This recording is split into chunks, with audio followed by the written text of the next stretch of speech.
اللہ کے نام سے شروع کرتا ہوں جو بڑا مہربان نہایت رحم والا ہے۔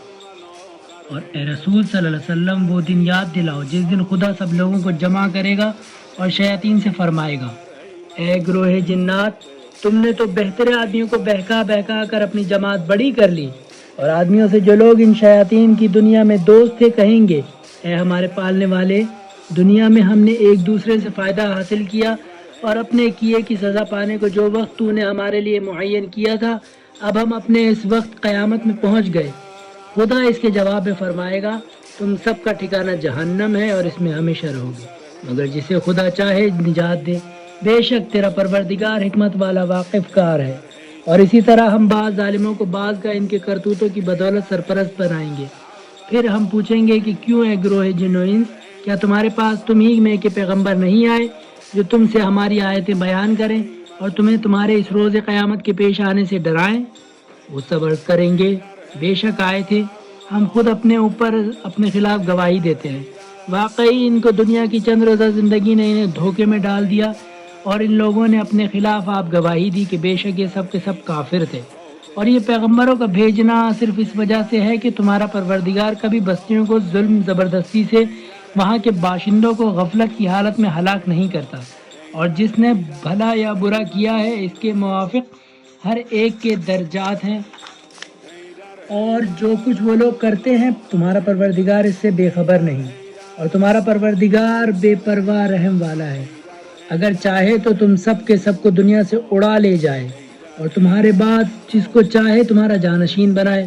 جس طرح آخر تمہیں دوسرے لوگوں کی اولاد سے پیدا کیا، بے شک جس چیز کا تم سے وعدہ کیا جاتا ہے وہ ضرور ایک نہ ایک دن آنے والی ہے،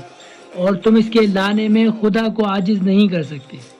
اے رسول صلی اللہ علیہ وسلم، تم ان سے کہو، اے میری قوم، تم بجائے خود جو چاہو کرو، میں بھی بجائے خود عمل کر رہا ہوں،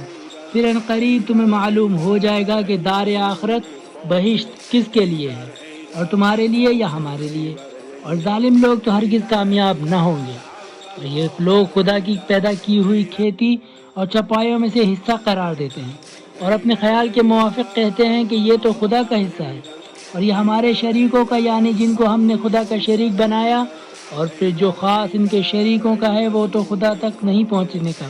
اور جو حصہ خدا کا ہے وہ اس کے شریکوں تک پہنچ جائے گا۔ یہ کیا ہی برا حکم لگاتے ہیں۔ اور اسی طرح بہتر مشرکوں کو ان کے شریکوں نے اپنے بچوں کے مار ڈالنے کو اچھا کر دکھایا ہے تاکہ انہیں ابدی ہلاکت میں ڈال دیں اور ان کے سچے دین کو ان پر خلط ملط کر دیں،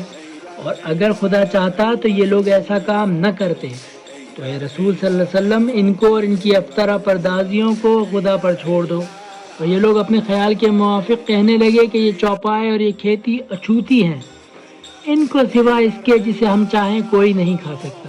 اور ان کا یہ بھی خیال ہے کہ کچھ چارپائے ایسے ہیں جن کے پیٹھ پر سواری یا لادنا حرام کیا گیا ہے، اور کچھ چارپائے ایسے ہیں جن پر بوقت ذبح خدا کا نام تک نہیں لیتے، اور پھر یہ ڈھکوسلے خدا کی طرف منسوب کرتے ہیں۔ یہ سب افطرہ پردازیاں بہتان ہے، خدا ان کے افطرہ پردازیوں کی بہت جلد سزا دے گا۔ اور کفار یہ بھی کہتے ہیں کہ جو بچہ وقت ذبح ان جانوروں کے پیٹ میں ہے جنہیں ہم نے بتوں کے نام پر چھوڑا، زندہ پیدا ہوا تو صرف ہمارے مردوں کے لیے حلال ہے اور ہماری عورتوں پر حرام ہے، اور اگر وہ مرا ہوا ہو تو سب کے سب اسی میں شریک ہیں۔ خدا ان قریب ان کی بات بنانے کی سزا دے گا، بے شک وہ بڑا حکمت والا واقف کار ہے۔